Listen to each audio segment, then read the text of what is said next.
Good morning बच्चों। शुरू करते हैं आज की क्लास। अच्छा भैया साउथ दिल्ली के हो गया है क्या तू? हाँ जी। मैं क्या कह रहा हूँ कि आज हमें एक नया कॉन्सेप्ट स्टार्ट करना है। अरे नमन भैया कैसे कर सकते हो? पुराना रिवीजन नहीं कराओगे? बच्चों कैसी बात कर रहे हो? आपने कुछ कहा और हम ना माने? मानना पड़ेगा। ऐसा कभी हुआ है क्या? नहीं। ठीक है, चलो सुनो बच्चों। इस चैप्टर के अंदर हम प्योर प्योर क्या पढ़ रहे हैं? कीन्सियन थियरी पढ़ रहे हैं। क्या पढ़ रहे हैं? और कीन्स ने अपनी कीन्सियन थियरी में ये बोला कि जो आउटपुट है, आउटपुट डिपेंड करता है किसके ऊपर? एम्प्लॉयमेंट के ऊपर। एम्प्लॉयमेंट ज्यादा तो आउटपुट भी ज्यादा, एम्प्लॉयमेंट कम तो आउटपुट भी कम। और फिर उसने बात की इक्विलिब्रियम लेवल की। किसकी बात करी? इक्विलिब्रियम लेवल वो जहां पे आकर के इकोनॉमी रुक जाएगी। ठीक है ना? और ऐसी दो सिचुएशन हो सकती है। प्योर प्योर तो एक ही सिचुएशन होती है, लेकिन उसी में से दूसरी को भी हम फाइंड आउट कर लेते हैं। ठीक है, उसने बोला whenever aggregate demand is equal to aggregate supply then economy finds its equilibrium. और we can say that whenever C plus I is equal to C plus S then economy will be at equilibrium. Economy किस पे होगी? अच्छा, finally अगर आप यहाँ पे C से C को कैंसिल कर दोगे तो I is equal to S भी हो जाएगा, तो भी इकोनॉमी इक्विलिब्रियम पे आ जाएगी। दो अप्रोच है। अब इसमें मैं ज्यादा क्या ही बताऊं आपको। ठीक है ना? ADAS का डायग्राम आपको बनाना आता है, सेविंग इन्वेस्टमेंट का डायग्राम आपको बनाना आता है। इसमें टैक्स तो लिखने जैसा कुछ ज्यादा है नहीं है, लिखना तो उतना ही है टैक्स जो मैंने अभी बोल दिया आपको। जस्ट आपको टेबल और डायग्राम बना करके बताना है। ठीक है ना?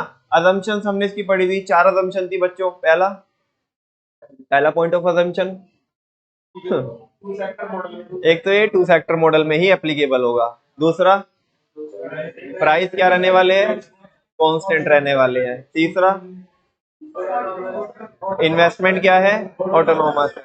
और चौथा ये केवल शॉर्ट रन में ही एप्लीकेबल होगा। ठीक है ना? ये पढ़ा था हमने। अब जो इसमें जो काफी अच्छा जो पॉइंट है ना, दो पॉइंट काफी अच्छे हैं, उनके बारे में बात कर लेते हैं।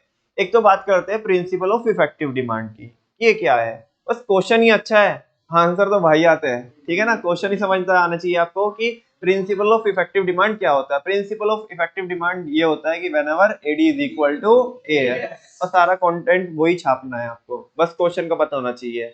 अब कुछ अच्छा अच्छा कंटेंट देखते हैं। What happens when AD is greater then AS and AD is less than AS?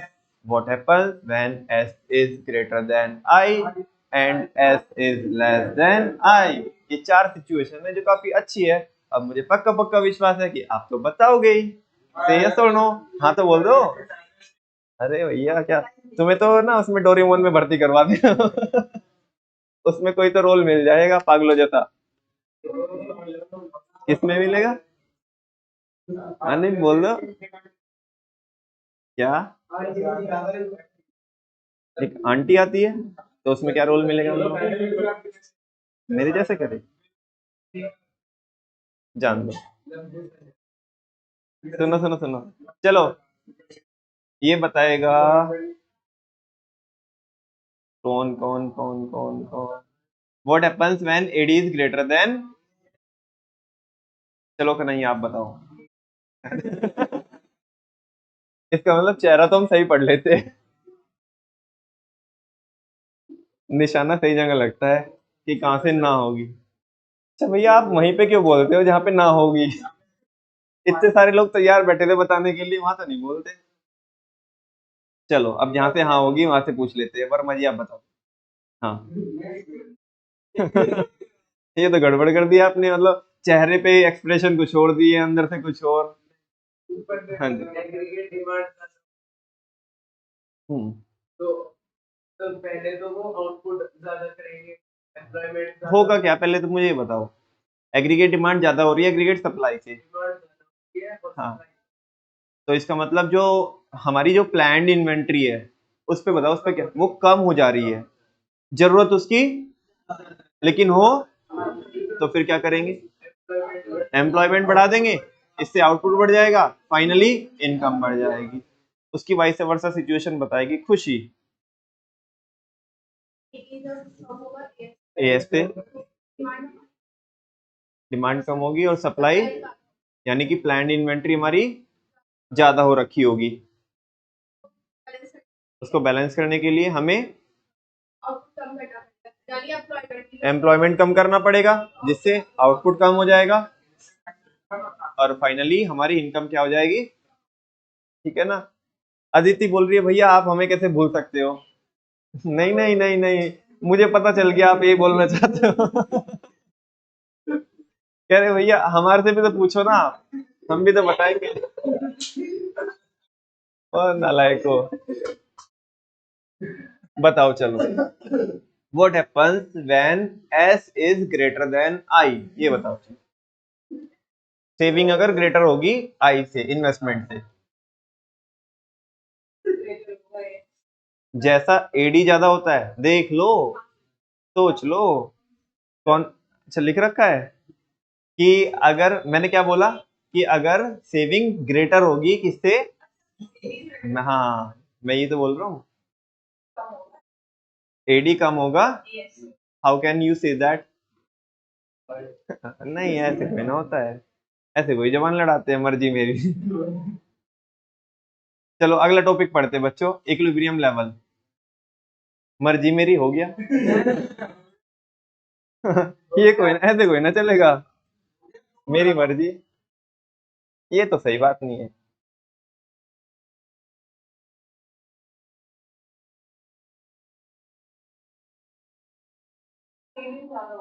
अगर सेविंग ज्यादा है किससे, इन्वेस्टमेंट से, हाँ जी।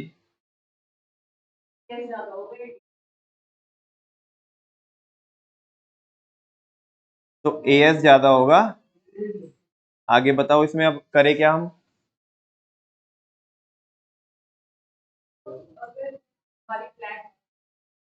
अच्छा जिन बच्चों को नहीं वैसे सही है ये, जिन बच्चों को नहीं समझता ना, कुछ नहीं, रट्टाफिकेशन जिन्हें करना है।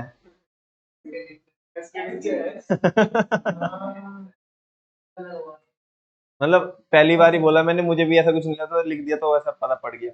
हाँ जी बोलो। क्या है, कर लो ना रट्टा, कर लो ना। बताओ जी। क्या दीदी, बहुत सिंपल है। हाँ बिल्कुल, हम बोल चुके हैं। आगे अब्बा जब। और ये पारी ट्रांसफर होती है, कुछ लोग मुंह छिपाए बैठे हैं।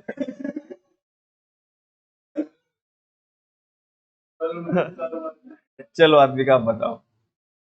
हाँ ये वाला बताओ। हाँ सेविंग ज्यादा होगी इन्वेस्टमेंट से, वेरी गुड। सेविंग एएस का पार्ट है, वेरी गुड। इन्वेस्टमेंट एडी का पार्ट है, बिल्कुल सही बात है। हाँ जी बहुत सही, बिल्कुल सही बोल रहे हो। और जब ऐसा होता है कि एग्रीगेट सप्लाई क्या हो जाती है, ज्यादा हो जाती है, और डिमांड क्या हो रही है, कम हो रही है, तो अभी आपको मन में लेके आना है इन्वेंट्री के बारे में। किसके बारे में, इन्वेंट्री में। इन्वेंट्री समझते सारे बच्चे, स्टॉक जनरली, ठीक है ना। हाँ जी, तो स्टॉक में क्या फर्क पड़ेगा। ए दीदी अभी ऐसा नहीं है, रुको अभी, ठीक है। स्टॉक क्या हो जाएगा, कम हो जाएगा, कम हो जाएगा। पहले ये बताओ क्या हो रखा होगा, स्टॉक में क्या हो रखा होगा। वेरी गुड, स्टॉक क्या हो रखा होगा, ज्यादा हो रखा होगा। हमने क्या करना है उसमें, कम करना है। कम करने के लिए क्या करेंगे, वेरी गुड बोल दो फाइनली, एम्प्लॉयमेंट कम करेंगे, आउटपुट कम हो जाएगा, इनकम कम, ये बताना है। और इसकी वाइस वर्सा सिचुएशन बताएंगे हमारे Verma ji. What happens when S is less than I।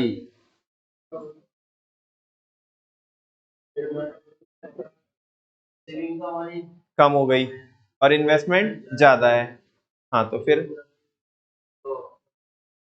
Saving अगर कम है तो, सही बोल रहा है, बोल आगे बोल, सेविंग अगर कम है तो जो प्रोडक्शन हमने प्लान किया था वो कम पड़ जाएगा, है ना। बच्चों शब्दों का खेल है, थोड़ा सा समझो यहाँ पे। पहले ये देखना है कि क्या हो जाएगा और क्या करना है, ये दो चीजें देखनी है। हाँ तो स्टॉक हमारा, बोलो आगे, स्टॉक हमारा कम कम मतलब पड़ जाएगा। अच्छा, हमें करना क्या है, स्टॉक को ज्यादा करना है, तो क्या कीजिएगा, प्रोडक्शन बढ़ाएंगे। वो कैसे बढ़ेगा, एम्प्लॉयमेंट बढ़ा करके, यानी कि एम्प्लॉयमेंट बढ़ाना पड़ेगा, आउटपुट बढ़ाना मतलब बढ़ जाएगा, और फाइनली इनकम बढ़ जाएगी। सिंपल। 4 सिचुएशन में किसी को कुछ पूछना है? नहीं। किन में ना, सब सेम मतलब कुछ नहीं, नहीं ऐसे सोचना नहीं है ना।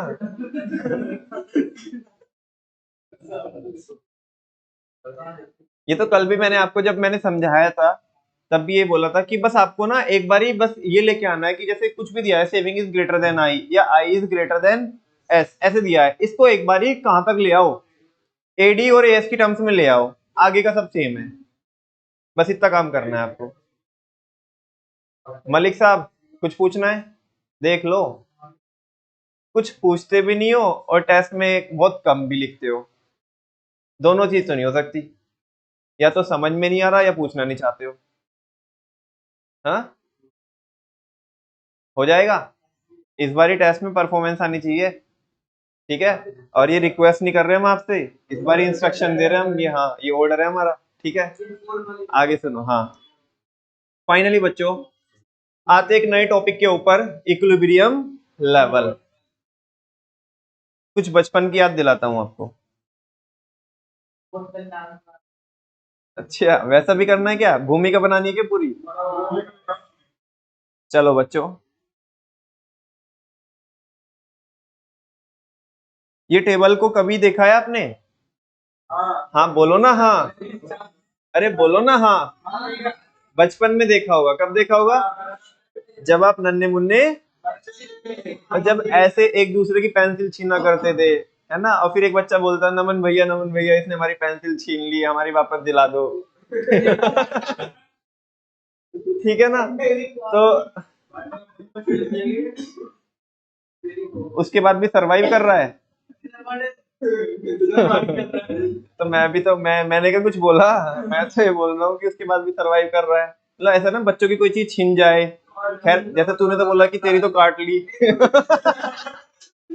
तो मतलब बच्चे रह नहीं पाते ना, कह रहे कि भैया देखो उसने हमारी ये चीज छीन ली, वापस दिला दो, देखो रो रो के वापस, मतलब बुरा हाल कर देते हैं, तो वैसा।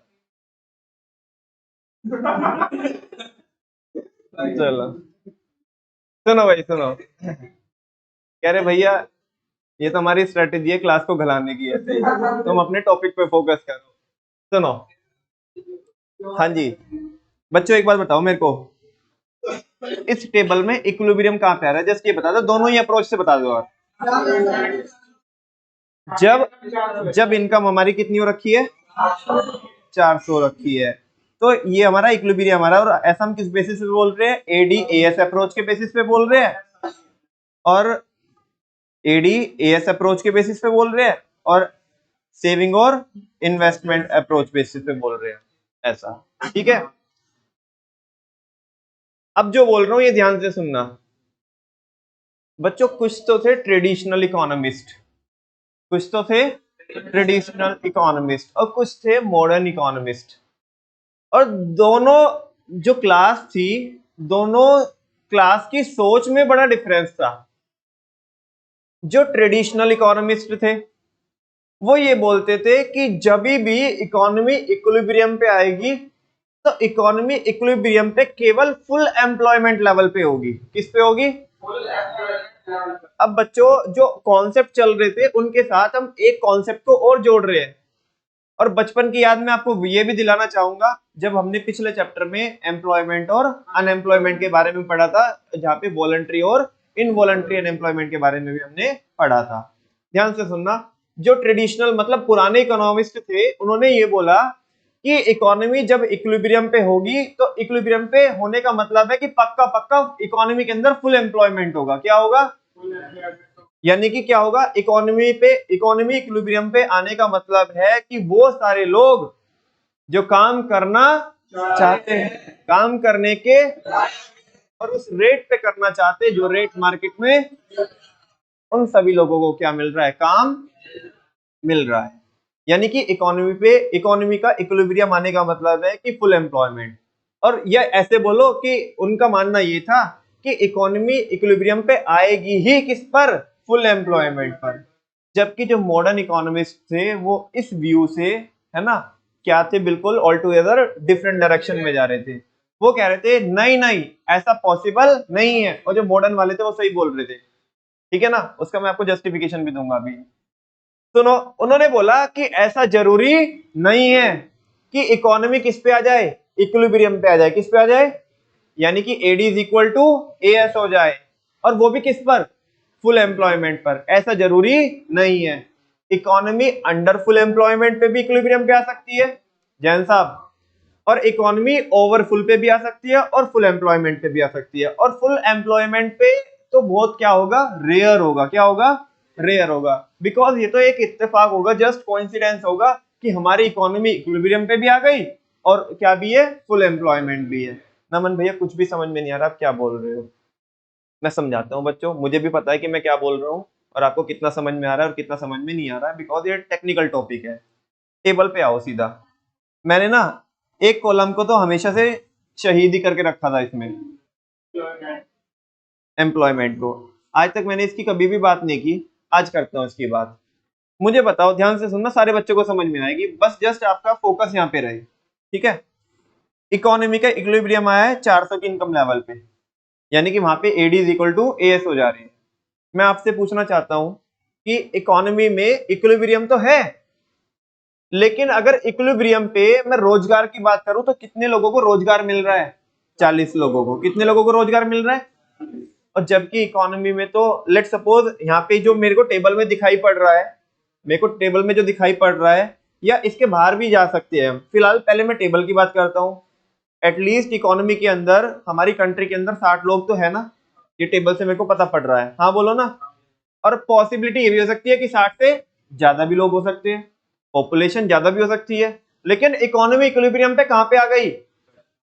जब 40 लोगों को रोजगार मिला है। इसका मतलब इकोनॉमी इक्विलिब्रियम पे तो आ गई, लेकिन जॉब कितने लोगों को मिल रही है? तो बाकी के मैं आपसे पूछना चाहता हूं बच्चों, जो बाकी के जो 20 लोग हैं, एटलीस्ट मेरी टेबल में, तो इसके ऊपर भी हो सकते हैं, लेकिन जस्ट मैं अपने डिस्कशन को केवल इस टेबल तक ही रेस्ट्रिक्टेड रखता हूं, है ना?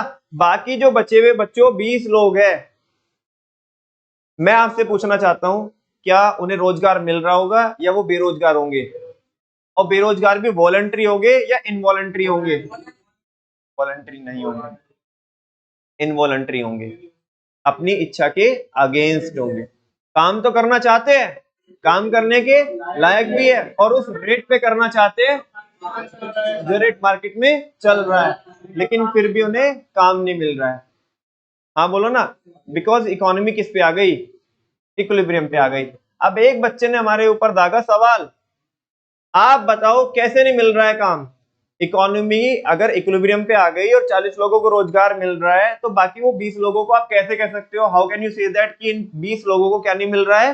रोजगार नहीं मिल रहा है। एक बात बताओ बच्चों, इकोनॉमी जब इक्विलिब्रियम पे आती है, इसका मतलब क्या होता है? It is a position of, या हम इसको अभी पढ़ के आए, इसको क्या, कौन सी सिचुएशन भी बोलते हैं? इसे बोलते हैं प्रिंसिपल ऑफ इफेक्टिव डिमांड। क्या बोलते हैं? एक बात बताओ मेरे को, जितनी मार्केट में डिमांड आ रही है उतनी हम क्या कर रहे हैं? सप्लाई कर रहे हैं। मार्केट में जितनी डिमांड आ रही है उतनी हम सप्लाई कर रहे हैं। जितनी डिमांड आ रही है, बोलो ना, उतनी हम क्या कर रहे हैं? जितनी डिमांड आ रही है उतनी हम क्या कर रहे हैं? तो एक्स्ट्रा लोगों को रखेंगे क्या हम? अरे जब जितना हम प्रोडक्शन कर रहे हैं उतना ही हमारा रिलीज, मतलब उतना ही रिलीज कर रहे हैं, उतना ही वो एफिशिएंटली हमारा बिक जा रहा है, जितनी मार्केट में डिमांड आ रही है। तो एक्स्ट्रा लोगों को हायर करके, कीन्स ने बोला एक्स्ट्रा लोगों को हायर करोगे, यानी कि आप अगर एम्प्लॉयमेंट बढ़ाओगे तो आउटपुट भी क्यों बढ़ाना मेरे को आउटपुट? मुझे बताओ तो सही, आप क्यों बढ़ाना मेरे को आउटपुट? जब मार्केट में जितनी डिमांड आ रही है, मेरा उतना ही माल क्या हो रहा है? सप्लाई हो रहा है, बिक रहा है, तो मैं एक्स्ट्रा प्रोडक्शन मेरे को करना क्यों है? तो मैं आपसे पूछना चाहता हूं, बाकी अगर 20 बचे हुए लोग हैं, वो भले ही काम करना चाहते हो, लेकिन उन्हें काम मिलेगा या नहीं मिलेगा? और अपनी मर्जी से बेरोजगार रहेंगे, अपनी मर्जी के अगेंस्ट रहेंगे? इसका मतलब ये तो बात तय हो जाती है कि जो मॉडर्न इकोनॉमिस्ट बोल रहे थे वो सही बोल रहे थे, कि जो इकोनॉमी का जो इक्विलिब्रियम है वो फुल एम्प्लॉयमेंट पे आ भी सकता है और नहीं भी आ सकता है। हाँ बोलो ना। इस केस में कहां पे आ रहा है? अब बच्चों इसमें तीन सिचुएशन अराइज होती है, वो तीन सिचुएशन कौन सी है यहाँ पे देखो।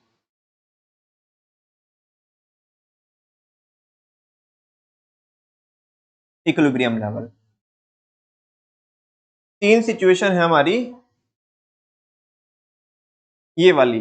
पहला फुल एम्प्लॉयमेंट लेवल, दूसरा अंडर एम्प्लॉयमेंट लेवल, तीसरा ओवर फुल एम्प्लॉयमेंट लेवल। बात करते हैं फर्स्ट वाले की। फर्स्ट वाला तो बहुत सिंपल है, वो कह रहे हैं कि जब एडी किसके इक्वल हो जाए, corresponding to the full employment level. किसके अगेंस्ट? मतलब इकोनॉमी के अंदर दो चीजें हो, AD is equal to AS भी हो रहा हो और सारे लोगों को रोजगार भी मिल रहा हो, तो ये सिचुएशन को बोलेंगे हम equilibrium at full employment level, जो कि काफी क्या है, रेयर है, जो कि काफी क्या है।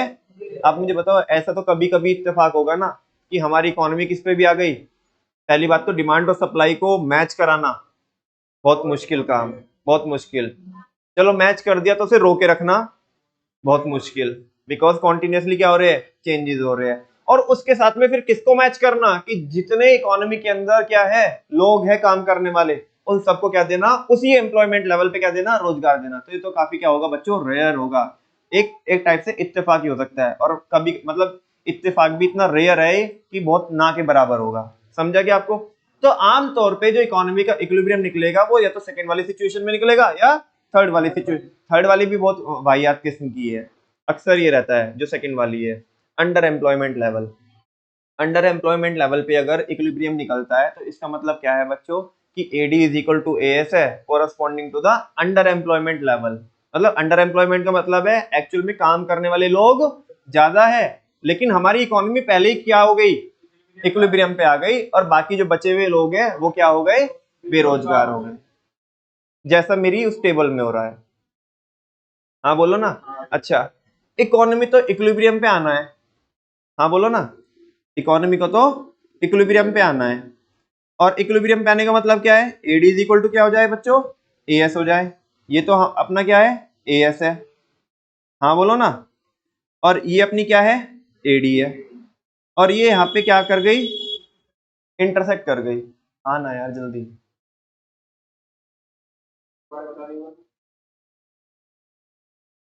इसमें कोई डाउट है क्या?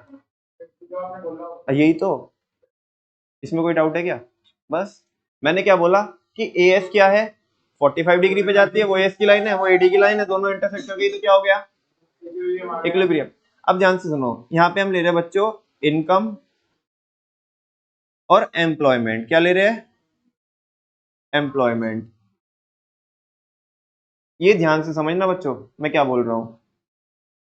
ये हमारा एक्स एक्सिस, ये ओरिजिन, और ये वाई एक्सिस। इधर हमने लिया एडी एंड एएस, नीचे लिया हमने इनकम और एम्प्लॉयमेंट। अभी तक मैं केवल इनकम इनकम लेता था, अभी साथ में क्या भी ले रहा हूँ, एम्प्लॉयमेंट भी ले रहा हूँ। ध्यान से सुनो, इकोनॉमी इक्विलिब्रियम पे यहाँ पे आई, हाँ बोलो। अच्छा, मान लिया ये ओ ई पॉइंट है, ओ ई पॉइंट, ठीक है ना। और ये वाला क्या है, यहाँ पे कोई भी ले लो, चलो इसे बी ले लेता हूं मैं, ये ओ बी है ऊपर, ठीक है। इकोनॉमी इक्विलिब्रियम पे आई, और ये जो ओ ई पॉइंट है ना, लेट सपोज ये जो गैप है ये 100 का गैप है। कितने का गैप है, यानी कि इकोनॉमी इक्विलिब्रियम पे आ रही है जब 100 लोगों को रोजगार मिलेगा।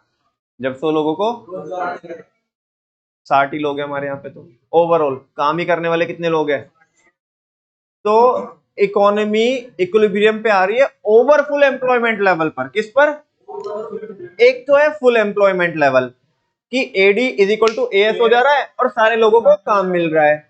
दूसरा under full employment level, AD is equal to AS हो जा रहा है लेकिन सबको काम नहीं मिल रहा है, तो कुछ लोग बेरोजगार रह जाएंगे, हाँ बोलो ना। और AD is equal to AS हो जा रहा है लेकिन ओवर फुल एम्प्लॉयमेंट पे। किस पे, ओवर फुल एम्प्लॉयमेंट पे। बात समझ में आ रही? इसमें क्या होगा, तीसरे वाली सिचुएशन में क्या होगा, उतने लोग ही नहीं हमारे यहाँ पे, उतने लोग ही नहीं हमारे यहाँ पे, लोग कम पड़ जा रहे हैं, जो काम करने वाले बंदे हैं वो कम पड़ जा रहे हैं, लेकिन इक्विलिब्रियम क्या आ रहा है, फालतू आ रहा है, हाँ बोलो ना। अच्छा, अब इसमें एक बहुत रेयर सी सिचुएशन बनती है थर्ड वाले में।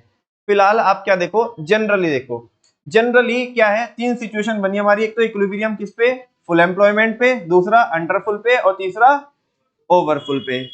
मैं कह रहा हूं कि फर्स्ट वाली तो बहुत क्या है बच्चों, ये क्या है, रेयर है, क्या है, और ये नालायक, ये पॉसिबल ही नहीं है, नॉट पॉसिबल। ठीक है ना, इसमें हम चाह के भी कुछ नहीं कर सकते, वो आगे बताऊंगा मैं क्या बोलना चाहता हूं अभी, है ना। नॉर्मली बच्चों ये रहता है कि इकोनॉमी इक्विलिब्रियम पे आ जाती है, लेकिन अंडर फुल एम्प्लॉयमेंट पे, कि वो सारे लोग जो काम करना चाहते हैं उन्हें काम नहीं मिल रहा है, कुछ लोग अपनी मर्जी के अगेंस्ट क्या रह जाते हैं, बेरोजगार रह जाते हैं। फिलहाल इतनी बात समझ में आई। टेक्स्ट पढ़ाना चालू करूँ क्या, वन बाय वन इनका डायग्राम भी प्रॉपर डायग्राम बना के दिखाऊंगा अभी आपको, ठीक है। फिलहाल ये टेक्स्ट देख लो। अकॉर्डिंग टू क्लासिकल इकोनॉमिस्ट, मतलब जो ट्रेडिशनल इकोनॉमिस्ट थे, the equilibrium level of income is always struck at the full employment level. उनका कहना ये था, उनका मानना ये था जैन साहब, कि जो इक्विलिब्रियम निकलेगा वो किस पे निकलेगा, केवल और केवल फुल एम्प्लॉयमेंट लेवल पर निकलेगा। That is there is the absence of involuntary unemployment. उनका मानना ये था अगर इकोनॉमी इक्विलिब्रियम पे आ गई तो बस हमने तो ऐसा समझो कि मोक्ष मिल गया, हमें क्या मिल गया, ऐसा वो बोल रहे हैं। जबकि ऐसा पॉसिबल, मतलब ऐसा बोलने का मतलब ये है कि इकोनॉमी इक्विलिब्रियम पे आने का मतलब है कि ये बोल रहे थे कि कोई भी बंदा बेरोजगार नहीं होगा, बिकॉज ये किस पे ही होगा, हमेशा फुल एम्प्लॉयमेंट पे होगा। ऐसा मैं नहीं बोल रहा हूँ, ऐसा कौन बोल रहे थे, जो ट्रेडिशनल इकोनॉमिस्ट थे, जो क्लासिकल इकोनॉमिस्ट थे।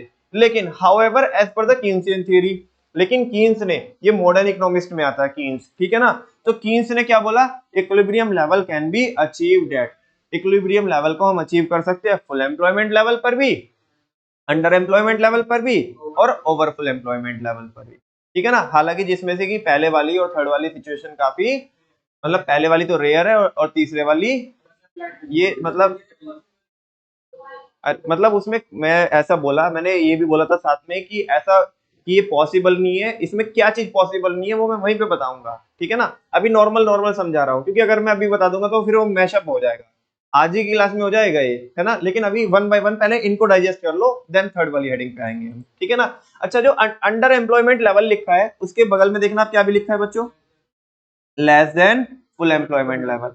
इसका मतलब ये है कि जब इकोनॉमी इक्विलिब्रियम पे होगी अंडर एम्प्लॉयमेंट लेवल पे, तो इकोनॉमी फुल एम्प्लॉयमेंट होने से पहले ही किस पे आ जाएगी, बोलो ना, पहले ही किस पे हो जाएगी, इक्विलिब्रियम पे आ जाएगी, ठीक है ना। और इसमें इसमें क्या होगा, more than full employment level, more than, कि इकोनॉमी किस पे आ रही है, इक्विलिब्रियम पे तो आ रही है, लेकिन फुल एम्प्लॉयमेंट लेवल क्रॉस होके भी चला गया, उसके कहीं बाहर जाकर के क्या हो रहा है, इकोनॉमी इक्विलिब्रियम पे आ रही है ना। वन बाय वन देखते हैं, equilibrium at full employment level. बच्चों शब्दों पे ध्यान देना, और जो पहले वाला बुलेट लिखा है काफी इंपॉर्टेंट है। It refers to a situation, ये एक ऐसी सिचुएशन होती है when the aggregate demand is equal to aggregate supply. अगर केवल इतना लिखोगे तो बस तुम ये बताओगे कि इकोनॉमी इक्विलिब्रियम पे है, लेकिन वो ये नहीं है equilibrium at full employment level. उसके लिए आपको कुछ वर्ड्स क्या करने होंगे, ऐड ऑन करने पड़ेंगे, ठीक है ना। ये ब्लू वाले वर्ड है, eight the full employment level. बच्चों फुल एम्प्लॉयमेंट लेवल पर अगर एडी किसके इक्वल हो जा रही है, तो हम बोलेंगे ये इक्विलिब्रियम निकल के आया है, वो भी किस पर, फुल एम्प्लॉयमेंट लेवल पर। किस पर, इतनी बात समझ में आई, आगे चले क्या। देखो ये वाला डायग्राम देखो, ये बहुत सिंपल डायग्राम है। अरे अभी तो बना के दिखाया मैंने आपको, लेकिन मैंने वो उसमें समझाया किसी और में था। अभी क्या है यहाँ पे, ये क्या है, AD is equal to AS हो जा रही है, वो भी किस पर, फुल एम्प्लॉयमेंट लेवल पर। मतलब हम ये मान के चल रहे हैं कि यहाँ पे वो सारे लोग जो काम करना, सारे बच्चे वालों काम करने के और उस रेट पे करना चाहते हैं जो रेट हमारे, सभी को काम मिल रहा है, यानी कि कोई भी बंदा बेरोजगार, और at the same time economy किस पे भी है, इक्विलिब्रियम पे, ठीक है ना। अच्छा क्या बोल रहा है, एट पॉइंट ई, ई कौन सा पॉइंट है, ये वाला, जहां पे दोनों इंटरसेक्ट कर रहे हैं, AD is equal to AS. All those who are willing to work and able to work at the existing wage rate get the work. It means that there is no involuntary, involuntary क्या voluntary, involuntary, अपनी मर्जी के against कोई भी बेरोजगार, जो सारे लोग काम करना चाहते हैं उन्हें सबको काम मिल रहा है, बिल्कुल सिंपल। नेक्स्ट है बच्चों, equilibrium at under employment level. Equilibrium at, थोड़ा सा और समझो इसको, अभी क्या है बच्चों, अभी जैसे ये आप यहाँ पे डायग्राम देखोगे, टेक्स्ट तो मैं पढ़ा दूंगा, जब भी आप डायग्राम देखोगे तो आपके मन में कुछ आएगा कि यार ऊपर वाला डायग्राम तो अलग हो जा रहा है, नीचे वाला डायग्राम क्या हो जा रहा है, अलग हो जा रहा है, ठीक है ना। और इसका रीजन भी बताऊंगा मैं वहां पे कि वो आपको क्यों नहीं दिखाई पड़ा, वो अभी बताऊंगा। पहले इसका टेक्स्ट देख लो एक बारी, और फिर फाइनली मैं थर्ड वाली सिचुएशन में लेके आऊंगा आपको। सेकंड वाली देखना एक बारी। It refers to a situation, ये एक ऐसी सिचुएशन होती है when the aggregate demand is equal to the aggregate supply. जब एडी किसकी इक्वल हो जाती है? अरे भैया अभी ऊपर भी यही बोल रहे थे आप, हाँ मैं कम मना कर रहा हूँ, लेकिन आगे के शब्द तो देखो, जिनका मुंह लाल हो रहा है उन्हें तो देखो, ऊपर वो नीले हो रहे थे, ये लाल हो रहे हैं, देखो ना। At the underemployment level, at the underemployment level, इसका मतलब क्या, वो कौन समझाएगा? AD is equal to AS हो जा रही है, लेकिन फुल एम्प्लॉयमेंट से पहले ही, फुल एम्प्लॉयमेंट से। अब इसका डायग्राम देखो, ध्यान से समझना बच्चों, और फिर पहले इसका बना के बता रहा हूं, फिर तुम्हारे मन में डाउट आना चाहिए कि फर्स्ट वाले का अलग से क्यों बना डायग्राम, तो उसका वैसा क्यों बना वो बताऊंगा। जैन साहब इस टॉपिक को डिस्काउंट मत करो।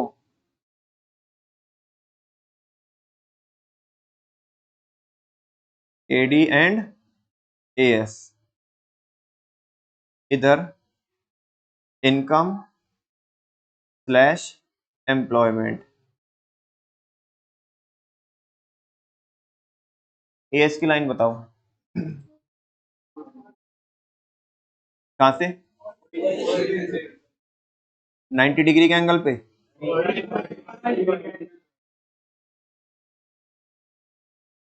ये वाई की लाइन हो गई, ठीक है ना। आप ध्यान से सुनना बच्चों, आई नहीं क्या अभी?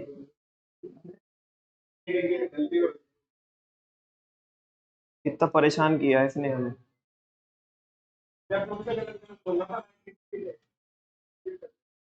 ये पता, जब मैं इसे तेज तेज चेंज कर देता हूँ ना, जब लैग मारती है।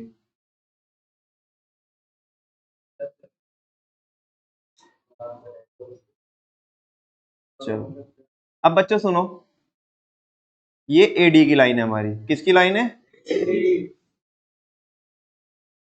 किसकी लाइन है? और एडी भी कौन सी एडी है? ये डिजायर्ड एडी है। कौन सी है? मतलब जो हम हमेशा चाहेंगे कि सिचुएशन हो। Very good. और हम किसको चाहेंगे हमेशा?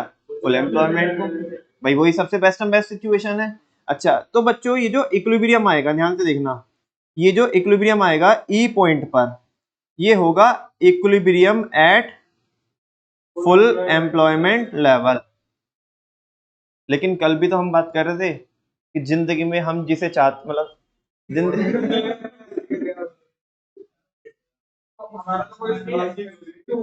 सॉरी, मैं अपने शब्द वापस लेता हूँ, ठीक है ना, माय बैड।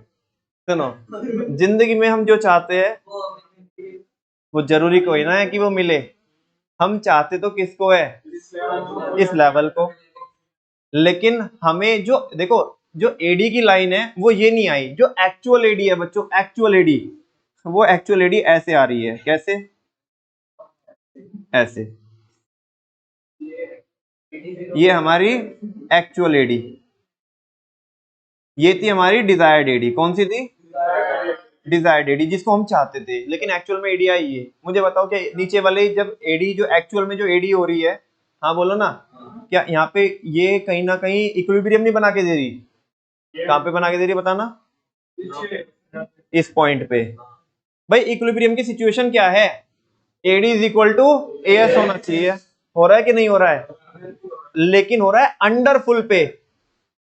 अब तुम देखो, एक्चुअल में बच्चों 60 लोगों को रोजगार मिलना चाहिए था, लेकिन मिला कितनों को ही?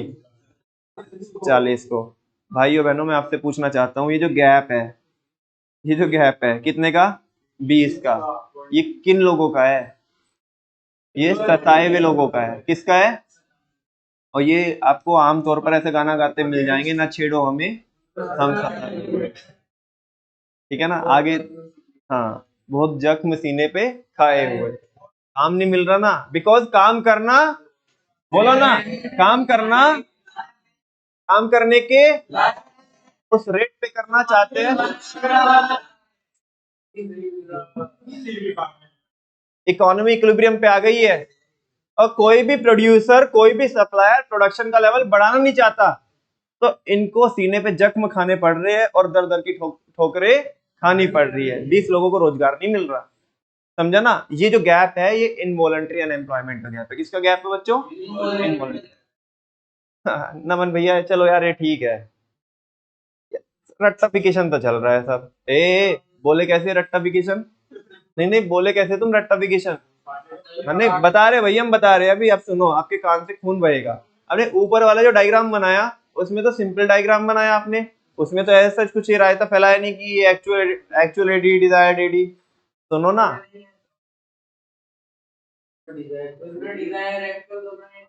हाँ समझ में तो आता है आपको। हाँ उसमें क्या है ना, बेसिकली शब्द जब भी बोलेंगे हम, अभी नहीं बोलते। एक्स एक्सिस ओरिजिन आ जाते, एडी एंड एएस, इधर इनकम स्लैश एम्प्लॉयमेंट। ये है हमारी 45 डिग्री पर एएस की लाइन, ये है हमारी डिजायर्ड एडी। हाँ बोलो। और ये जो निकल के आया है क्या पॉइंट, ये पॉइंट है equilibrium at full employment level. ठीक है ना? नेक्स्ट है बच्चों हमारी एक्चुअल एडी। क्या है?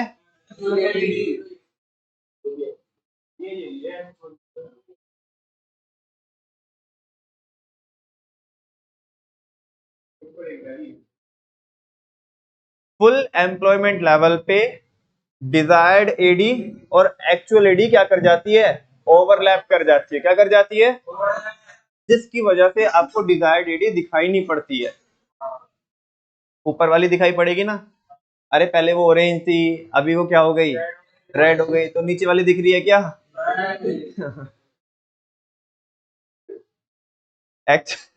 नहीं बोलना मेरे को, रहने दो, तुम समझ गए, जान दो, क्लास में माहौल बना दोगे बिना फालतू में। तुम्हें समझा क्या? तभी नहीं नहीं नहीं, मुझे तुम्हारे चेहरे देख के पता पड़ गया कि कह रहे कि बोल दो ना वही शब्द जो हमारे मन में आ रहा है। नहीं बोलूंगा, ठीक है ना? दैट्स वाई बच्चों, यहाँ पे क्या हुआ, ये सिंपल डायग्राम बना, आपको लगा कि इसमें कुछ रायता फैला ही नहीं है। अरे फैला इसलिए नहीं, वो पीछे वाला दिखा ही नहीं है, बिकॉज ये एक दूसरे के ऊपर आ गई। ठीक है ना? तो समझा क्या? एक्चुअल एडी और डिजायर्ड एडी एक दूसरे के ऊपर है, तो उधर वो पीछे वाली दिखाई नहीं दे रही है।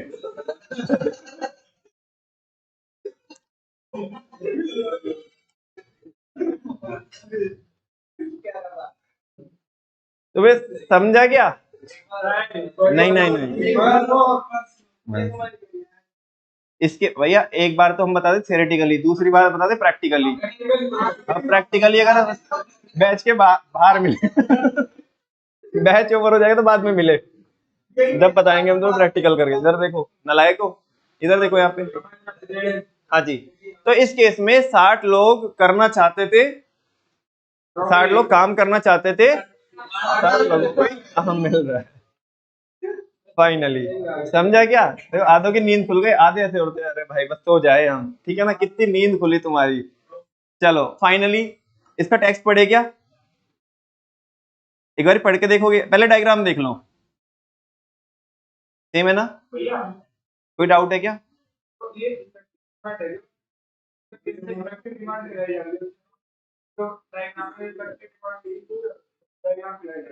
सुनो भाई, एक अच्छी सी ऑब्जर्वेशन देख लो, सुनो ना। ए बच्चों, ये भाई साहब ने सवाल पूछा है कि जो इफेक्टिव डिमांड होगी, क्या वो तीनों ही सिचुएशन में इफेक्टिव डिमांड होगी क्या? And the answer is yes, because effective demand होने के लिए कंडीशन केवल क्या है? ऐसे करने की क्या जरूरत है? हाँ जी, तो उसके लिए सुनो, उसके वो पूरा अंदर से झूम रहा है, उसके लिए केवल AD is equal to S होना चाहिए। उसने कहीं पे भी ये नहीं बोला कि फुल एम्प्लॉयमेंट पे, अंडर फुल पे या ओवर फुल पे। ठीक है ना। तो तीनों ही सिचुएशन में इफेक्टिव डिमांड हो जाएगी, लेकिन तीनों ही सिचुएशन में कॉन्सिक्वेंसेस सेम नहीं रहेंगे। एक में तो जो हम चाहते थे वही हो जाएगा, लेकिन दो में जो हम चाहते थे वो नहीं होगा। एक में तो बेचारे वो बोल रहे थे ना, आप ना छेड़ो हमें हम सताए हुए हैं, एक में ऐसे लोग होंगे, है ना। और एक में एडी खुद बोलेगी क्या करूं मैं, मर जाऊं, मेरी कोई फीलिंग नहीं है, तो थर्ड वाले केस में होगा। ठीक है ना। चलो देखो क्या करें, हमारे लिए फीलिंग है तो निकल जाए हमारी जिंदगी से। तुम भी यार कुछ भी बोलते हो। इधर देखो, फर्स्ट वाला देखो,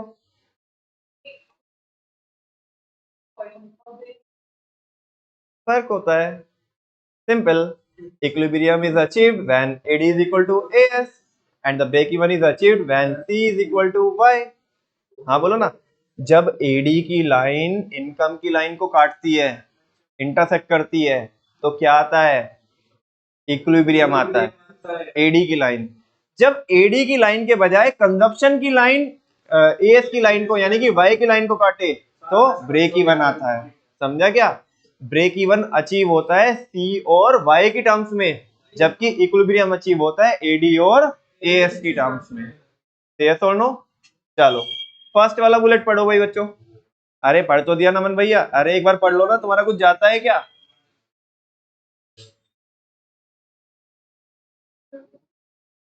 पहले वाली डेफिनेशन में और इस वाली में केवल इन शब्दों का फर्क है।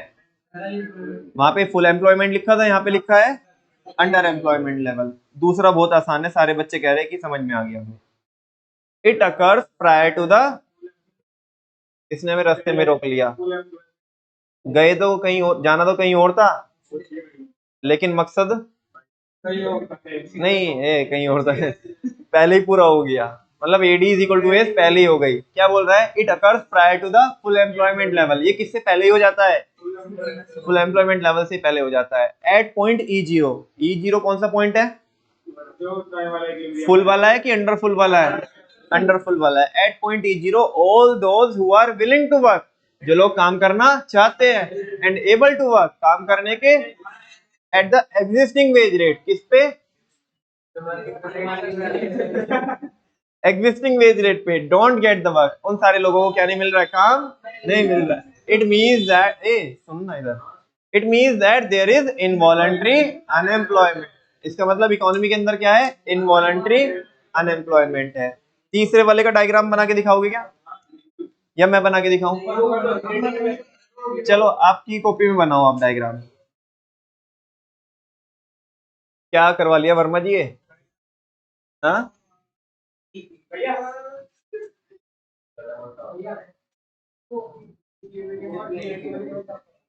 किसी चीज को, समझा नहीं मैं क्वेश्चन। ब्रेक इवन जब होएगा जब C is equal to Y होगा, इक्विलिब्रियम जब होगा जब AD is equal to AS होगा। जैसे कि मेरे को बताओ एक आध डायग्राम।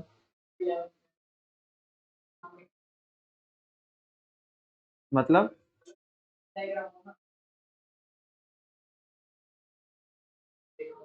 11th में कहाँ होते थे डायग्राम, ऐसे वाले डायग्राम।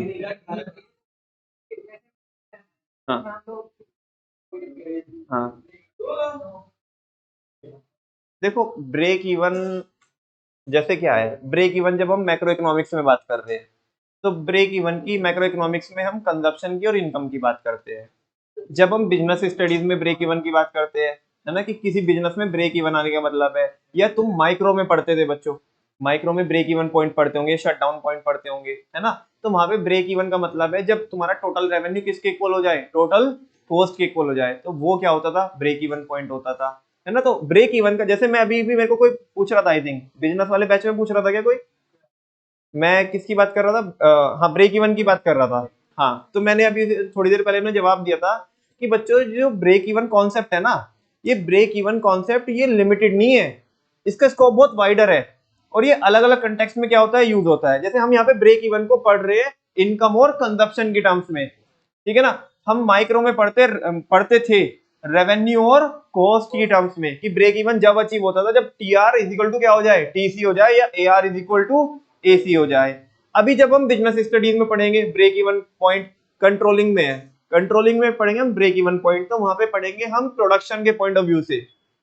किसके पॉइंट ऑफ व्यू से? प्रोडक्शन। और उसका लिंक माइक्रो इकोनॉमिक्स से है। तो ये जो ब्रेक इवन पॉइंट है अलग अलग कंटेक्स्ट में क्या होता है, यूज होता है। और इक्विलिब्रियम क्या होगा, यहाँ पे जब हम मैक्रो की बात कर रहे हैं तो AD is equal to S होगा, तो इकोनॉमी इक्विलिब्रियम पे आएगी। लेकिन जब हम माइक्रो में बात करते थे कंज्यूमर इक्विलिब्रियम की, तो वहां पे हम बोलते थे whenever MUX upon PX is equal to MUM हो जाए तो क्या आएगा, इक्विलिब्रियम आएगा। और उसका मीनिंग भी बताया था मैंने आपको।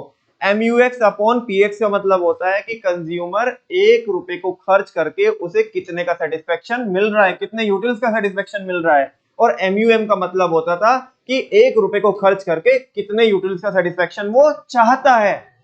लेकिन अगर आप बेस में देखोगे बच्चों, तो बेस में कॉन्सेप्ट सेम चल रहा है। यहाँ पे भी तो हम यही बोल रहे थे, यही बोल रहे हैं ना हम यहाँ पे, कि भाई हम चाहते क्या है और एक्चुअल में हो क्या रहा है। और जब हमारी चाहत किसके इक्वल हो जाएगी, हमारे एक्चुअल के इक्वल हो जाएगी, तो बस हम खुश है ना, तो हम किस में आ जाएंगे, इक्विलिब्रियम में आ जाएंगे। हम आके अरे यार मेरे को जिंदगी में जो चाहिए था मेरे को वो मिल गया, तो मैं तो अब चेंज नहीं चाहूंगा ना, मैं तो रेस्ट की पोजीशन में जाऊंगा। इसी को इकोनॉमिक्स में बोलते हैं इक्विलिब्रियम। तो इक्विलिब्रियम और ब्रेक इवन अलग अलग कंटेक्स्ट में अलग अलग यूज होते हैं। और इक्विलिब्रियम का फाइनली मतलब होता है ठहराव, ठहराव, रुकाव, स्टैटिकनेस। ठीक है ना, जिंदगी में भी अप्लाई होता है। बहुत सारे लोग ऐसे होते हैं ना, बहुत सारे लोग चंचल होते हैं, चंचल मतलब उनका मन बड़ा चंचल होता है। एक दूसरे की तरफ देख रहे हो तुम? हाँ जी। तो वो इक्विलिब्रियम में नहीं आते। किस में नहीं आते? एक नहीं तो वो कहते ना, तू नहीं तो कोई और सही, कोई और नहीं तो कोई और सही, कोई और नहीं तो, है ना, इस दुनिया में लाख है हंसी, तो ऐसा कुछ करके। लेकिन कुछ लोग होते ठहराव वाले। हाँ ठीक है ना, अगर 10-15 साल की सिचुएशन, मतलब 10-15 साल की एज में भी जहां पे वो रुके थे ना, अभी अगर वो 30 साल की एज में भी है ना, तो मतलब वही पड़े नहीं है। ठहराव होता है हर कोई चीज। ठीक है ना, मतलब आज टॉपिक कुछ और चल रहा है, खैर मैं इस बारे में डिस्कशन नहीं करना चाहता हूँ, कभी और डिस्कशन करूंगा। ठीक है ना, ये बिल्कुल ऑल टुगेदर डिफरेंट पॉइंट है। किसका? फ्लैट वगैरह क्यों है? स्टीपर फ्लैटर का कुछ नहीं है। तू ऐसा बोले कि ऐसा बना दो, तो ये रेडी कुछ भी हो सकती है ना, समझिए, इससे कोई फर्क नहीं है। फिलहाल मुझे बताओ, आपको थर्ड वाला ये तो सब कुछ समझ में आ गया। मैंने आपको थर्ड वाला डायग्राम बनाने दिया था, सारे बच्चे एक बारी मैं बना के दिखा रहा हूँ, सारे बच्चे एक बारी मैच कर लेंगे। टाइम हो गया क्या आपका? डायग्राम देख लो just. X axis origin, Y axis AD and AS, और इधर इनकम, चलो शॉर्ट में लिख देता हूं, और एम्प्लॉयमेंट। हालांकि इनकम को वाई से डिनोट करते हैं, इनकम और एम्प्लॉयमेंट। ये हमारी क्या है बच्चों, 45 डिग्री पे एएस। अभी तो यार ब्लड में आ गई होगी तुम्हारी, है ना, जाके आज करवा के आना, वो सैंपल करा के ना, ब्लड टेस्ट करा के आना, एडीएस निकलना चाहिए। ठीक है, ये है बच्चों एडी, और एडी है, ये कौन सी एडी है, डिजायर्ड एडी। कौन सी एडी? अरे क्या है, डिजायर्ड एडी। ठीक है ना। लेकिन एक बात बताओ ना, सुनो, क्या जरूरी कोई ना है, जरूरी कोई ना है कि जो हमने सोचा वही हो। एडी की लाइन तो इसके ऊपर से होके जा रही है, चलो कर देते हैं इसको। ये देखो एडी की लाइन ये जा रही है, इसे बोल रहा हूं मैं AD1, ऊपर चली गई ना, ये AD1 बोल रहे हैं इसे। और ये पॉइंट तो था बच्चों E, ये पॉइंट है E1। और इक्विलिब्रियम कहां पे निकल रहा है, E1 पे। होना कहां पे चाहिए था, E पे होना चाहिए था, निकल कहां पे रहा है, E1 पे। मेरी इकोनॉमी के अंदर 60 लोग हैं, कितने लोग हैं, लेकिन इक्विलिब्रियम आ रहा है कितने पे, 60 के भी ऊपर। कहां से लाऊं बताओ? सुनो सुनो सुनो सुनो प्लीज, मैं जो बोलना चाहता हूं नया कंटेंट सुनो, ठीक है ना। मैं एक बात बताओ, क्या मैं चाह के भी यहाँ पे प्रोडक्शन बढ़ा सकता हूँ क्या? इस केस में मैं प्रोडक्शन बढ़ा सकता हूँ क्या? बढ़ा सकते हैं? बनाएगा क्या, लोग बनाएगा? ऐसे कैसे हो दूसरी कंट्री से? हम तो 2 सेक्टर मॉडल में पढ़ रहे हैं, दूसरी कंट्री से लेके आएंगे।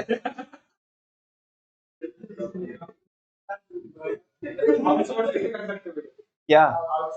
अरे नहीं करेंगे, एक्सपोर्ट इंपोर्ट नहीं हो रहा रे। अजम्पशन पहले ले ली हमने, टू सेक्टर मॉडल में पढ़ रहे हैं। सुनो ना, एक्चुअल में इक्विलिब्रियम है, उस इक्विलिब्रियम को सेटिस्फाई करने के लिए लेट सपोज मेरे को 80 लोग चाहिए। कितने लोग चाहिए? पूरी इकोनॉमी में है कितने? 20 बनाओ क्या? बताओ कहां से? हाँ बोल रहे, कहां से ले, मतलब प्रैक्टिकली आउटपुट बढ़ाना पॉसिबल है? सुनो ना, बच्चों सुनो, प्रैक्टिकली आउटपुट बढ़ाना पॉसिबल है। यहाँ पे चाह के भी आउटपुट नहीं बढ़ा सकते ना। यहाँ पे केवल सुनो सुनो सुनो सुनो, यहाँ पे केवल और केवल प्राइसेस बढ़ेंगे। क्या बढ़ेंगे? बिकॉज एग्रीगेट डिमांड ज्यादा हो रही है। किससे? ना ना ना, एग्रीगेट डिमांड ज्यादा हो रही है corresponding to the full employment level. ऐसे मत बोलना एग्रीगेट डिमांड ज्यादा हो रही है एग्रीगेट सप्लाई, गलत हो जाएगा। एग्रीगेट डिमांड तो किसके इक्वल है? एग्रीगेट सप्लाई के इक्वल है, लेकिन वो ज्यादा हो रही है corresponding to the full employment level, because overfull पे आ रही है ना। किस पे आ रही है? ओवरफुल पे आ रही है। और इस केस में बच्चों प्रैक्टिकली आउटपुट को बढ़ाया, अरे बिकॉज सारे रिसोर्सेज जितना भी है ना मेरे, उनको मैं फुल्लर क्या कर रहा हूँ? यूटिलाइज कर रहा हूँ। हाँ बोलो ना। और कोई भी एक्सेस कैपेसिटी नहीं है। लेकिन इस केस में बताओगे ना आप मेरे को, कौन से वाले में? ये वाले में। क्या यहाँ पे हम आउटपुट को कम कर सकते हैं कि नहीं कर सकते हैं? हाँ कर सकते हैं भाई, 60 लोगों को रोजगार मिलना था, और है ना। लेकिन अब एक्चुअल में जब उतनी डिमांड ही नहीं आ रही है, तो हम प्रोडक्शन क्या कर देंगे? कम कर देंगे। वो तो हमारे हाथ में है ना, लेकिन ज्यादा करना तो हमारे हाथ में नहीं है ना, तो वो नहीं कर सकते। ठीक है ना। सुनो अभी देखो ना एक बारी, it refer to a situation, ये कैसी सिचुएशन है? When the aggregate demand is equal to aggregate supply beyond the full employment level. किसके बाहर जाकर के? फुल एम्प्लॉयमेंट लेवल के बाहर जाकर के। It occurs after the full employment level. ये कब होता है? फुल एम्प्लॉयमेंट के बाद होता है। ठीक है ना। Over full employment equilibrium means that planned expenditure. Over full employment equilibrium का मतलब है कि जो हमारा प्लान्ड एक्सपेंडिचर यानी कि जो एडी है is equal to planned output. वो एएस के इक्वल तो है at a level higher than the full employment level. However, अब ध्यान से सुनो, ये जो तुम बोल रहे थे ना कि ये ऐसा होगा नहीं तो क्या फिर ले ही क्यों रहे या वगैरह वगैरह, उसका जवाब मिलेगा। However in reality practically the actual output can not be increase. यहाँ पे आप आउटपुट को बढ़ा नहीं सकते, because the economy is already at full employment and there is no idle capacity. Because economy already किस पे वर्क कर रही है? फुल एम्प्लॉयमेंट पे वर्क कर रही है, और कोई भी आइडल कैपेसिटी यहाँ पे। और इस केस में बच्चों क्या होगे, मतलब हालांकि उन्होंने बोला कि प्राइस क्या रहने हैं? कांस्टेंट रहने हैं। क्या रहने हैं? चाह के भी नहीं होंगे कांस्टेंट प्राइस। अरे जब डिमांड ज्यादा आ रही है, सप्लाई कम है, और हम बढ़ा भी नहीं सकते सप्लाई को, बिकॉज हम अपने सारे रिसोर्सेज को फुल्ली यूज किए हैं, उनका फुल्लर यूटिलाइजेशन किया हमने। तो आप मुझे बताओ, जब भी मार्केट डिमांड में, मतलब market demand sorry aggregate demand क्या हो रही है? ज्यादा हो रही है, तो इस केस में तो बच्चों प्राइस ही बढ़ेंगे, बिकॉज आउटपुट को बढ़ाया नहीं जा सकता। ठीक है ना। अब मैंने अब ये बोला था ना, अरे मैं वही तो बोल रहा हूँ यार लाला। सुनो ना, ये क्या लिखा है? मैं जब से यही तो बता रहा हूँ कि, और मैंने तो बोल के ही बताया कि ऑल्दो उन्होंने अजम्पशन ये मानी है कि प्राइस क्या है, लेकिन रियलिटी में ऐसा मानते रहो तुम अजम्पशन, ऐसा नहीं होगा। इस केस में चाह के भी तुम आउटपुट तो बढ़ा ही नहीं सकते, और केवल क्या बढ़ेंगे? प्राइस बढ़ेंगे, भले ही तुमने क्या मानी हो? अजम्पशन मानी हो कि क्या है, वो प्रिवेल ही नहीं करेगा। दैट्स वाई मैं बोल रहा था कि प्रैक्टिकली सिचुएशन अराइज ही नहीं होती। बात समझ में आ रही है? इसी तरीके से मैंने यहाँ पे शब्द लिखी है। ठीक है ना। फाइनली ये और देख लो, एक लास्ट बुलेट और है, और फिर कल हम ना कुछ डेरिवेशन करेंगे, कुछ नए फॉर्मूले डेवलप करेंगे। देखो हाँ कुछ बोल रहा है कोई? अभी देखो ना अभी, अरे देखो यार एक बारी please. So any increase in AD, सुनो ना Verma ji, so any increase in AD, अगर कोई भी एडी में क्या होता है? इंक्रीज होता है beyond the full employment output. किसके बाद? फुल एम्प्लॉयमेंट आउटपुट के बाद, will lead to an increase in the general price level. इससे क्या होगा? इकोनॉमी के अंदर जनरल प्राइस लेवल बढ़ेगा, दैट इज इन्फ्लेशन आएगी। क्या आएगी? हालांकि ऐसी अजम्पशन नहीं थी, अजम्पशन ये थी कि प्राइस क्या रहने हैं? कांस्टेंट रहने हैं, and there will be no real increase in output. कह रहे रियली में हम आउटपुट को तो इंक्रीज कर ही नहीं सकते, बिकॉज हम फुल कैपेसिटी पे ऑपरेट कर रहे हैं। ठीक है ना। इस वजह से ये जो सिचुएशन है अनरियलिस्टिक सी है। क्या है? अनरियलिस्टिक सी। ठीक है ना? थैंक यू सो मच बच्चों। कल कुछ फॉर्मूले डेवलप करेंगे। आज के लिए इतना ही, बाकी मिलेंगे कल।